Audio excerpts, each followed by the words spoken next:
back, my friends, to another rousing rendition of Choir Boys Cutlery Outdoors. A LT WRIGHT JESSMUK rendition, if you will. Hey, before we get started, real quick, there was a time in this country where 22 veterans a day took their own lives. Now, stats show that number is going down, but anything above zero is simply unacceptable. Vets, we want you to know we love you. You have a place here. We're back to blue over here, to the chagrin of many. We support Leo. How do you do that, Scab? Well, we try not to break the damn law. And if we do, we feel bad typically. And finally, if you are an addict, never quit quitting. So let me go ahead and give y'all some specs. This is from JR. And JR, thank you, my brother. I told y'all we're deep diving into the LT WRIGHT. Now, this is the JESSMUK. Now, you'll note by the name, the designer is Chris Tanner. And I'm really, more and more, the more designs of Chris that I review, demonstrate, whatever you want to call it, I'm enjoying. So let's jump into this. This is CPM 3V, 1/8 inch blade stock. It is full tang. Has the burlap micarta handles, which I love, with orange liners. I love the look of that. It is a Jasmic style blade, one of my favorite styles. Now, I mentioned it, CPM 3V, the natural burlap micarta. I'm just kind of going down. It is a Scandi grind. It is ambidextrous. The handle material of 7's micarta. And that's about it on the specs. Overall length's 9 or 10 inches. Blade length, I think on this one's probably 5. Now, here's the deal, guys. If you've agreed to kind of do the challenge, go ahead and mute it. This is from LT WRIGHT. It is CPM 3V. I love the steel. I love a Scandi grind. But let's talk about a couple things first. You'll note the sharpness. And a good Scandi grind is going to be razor damn sharp. Now, that's that 2-inch toe strap. One of the things is this, guys. A Jasmic style is kind of a do-anything, catch-all type knife, one-tool option. What I'm trying to do in this video is prove that one-tool option type thing. So, what we want to do with the 2-inch toe strap, ratchet strap, whatever you want to call it, I don't know that there's going to be any hide really tougher than that. And you see the way this thing blows through it. We're going to do some wood prep a little bit. But just like all my videos, guys, we find things, or I find things, and I try to cut as many mediums as I can. The point of my videos is not to review a knife. Is to demonstrate the knife, to work on my skill set, and then give you my thoughts. I'll tell you this about LT WRIGHT. As we're doing this deep dive, and I've got another one from JR. Now, I have another Jasmic style that Timbo437 sent that I'll be trying out probably this week. But JR's got some more LT WRIGHTs coming. I'm really digging the overall craftsmanship, and let's talk about it. Fit and finish, overall, out of the box, has been 10 out of 10 so far. I'm just being honest. That brown micarta with those orange liners is one of my favorite. There was a good look at it. One of my favorite color schemes there on a knife. I love micarta. And Tanner does a great job with his handles. Chris can be a polarizing figure, can't he? And the thing is this, one thing that I like about Chris is because you either love him or hate him. There's not a lot of in between. I like the guy a lot. I like his designs. I think he knows what he's doing when it comes to a knife. But when it comes to a handle, I'm going to go ahead and just put it out there. I think Chris is a little bit above, okay? Every handle that I've tried on one of his designs fit well, comfortable, no hot spots, and the damn knife just works. Now, a Jasmic style with a Scandi grind is going to work. It has a 90-degree spine. So striking a ferro rod is not a problem at all. Sharpening in the field, I think you'd be probably better served to do a little honing more than just have to overall sharpening. But a Scandi grind, all you do if you're in the field is a quick hone and you're back in action. And I had to hone this one up just a little bit simply because my dumb ass dropped it on the concrete. But it didn't affect the knife at all. Now watch right here, guys. See those nice curls right there? This is a slicing machine.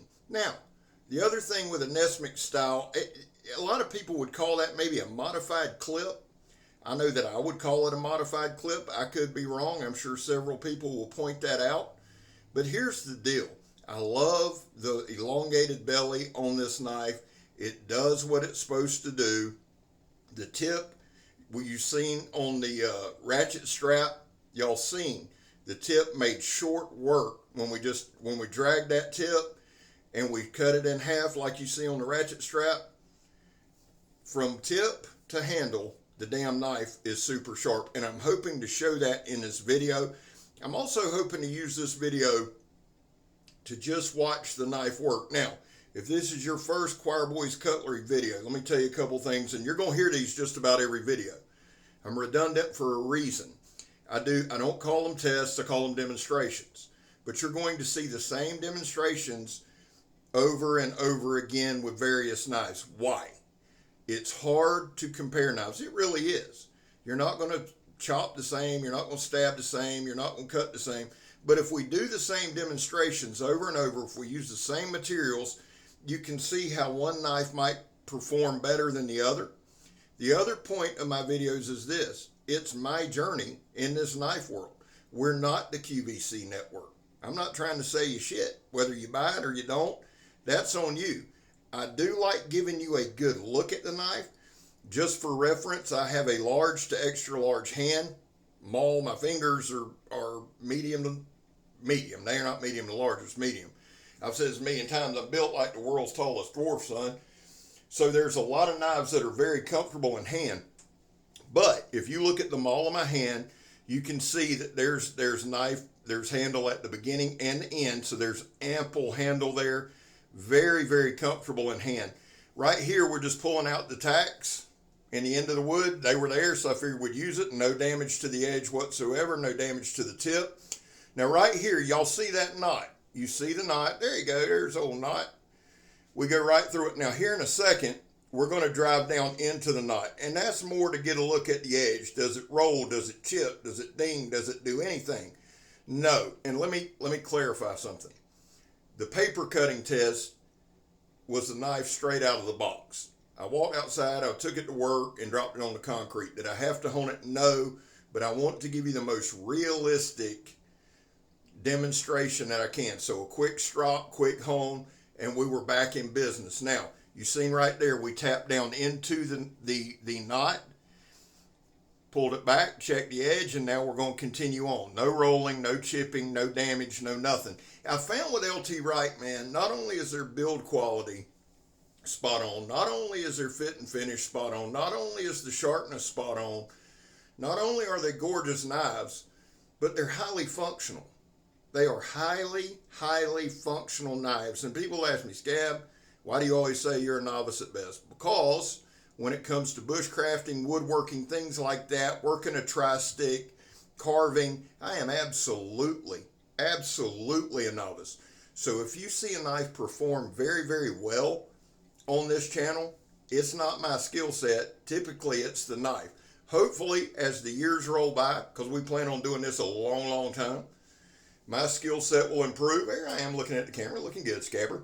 I work about 14 hours a day, guys, so you have to forgive me. I was a little tired there. But y'all see, y'all think about this. Through these 8 minutes, this 8.5 minutes that we've already come, think about all the mediums we've cut, okay? Now, I've told you, I'll put 2, 3, 4, 5 hours into a video, and then we do all our editing. And I wanted to make this one kind of 10 minutes so we could do our tests. So y'all could help me out. Now, right here, guys, this is a tire we had stabbed the other day. So you're going to see some cut marks already in it. But where I tried to stab, now right here, we're just going to enter one of the cut marks. This thing's like a damn scalpel, son. Has no problem with the tires, but I wanted to let y'all know, hey, this is a tire I've cut before. Right there, now I moved forward. You see where I'd cut it? I moved forward about 1 inch, 1.5 inches, which makes it a little more difficult. So we did a little stabbing here. We did the John Peters stab test, where we stabbed the sidewall of a tire. My overall thoughts on this knife, straight up, badassery. I absolutely love the damn thing. We even did a little chopping right here. In the last few seconds, guys, Donnie B All-day, Joe from Steel Forged and Fire Sword and Knife, Blade Talk with Scab and Joe. And guys, if you've enjoyed this video, do me a favor. I appreciate you watching it. I appreciate you participating. Hit like. If you hadn't subscribed yet, please hit subscribe. We're marching to 10,000. Mikey says it best. Everything's going to be all right. I'm Scab. If you're not, I'm gone, son.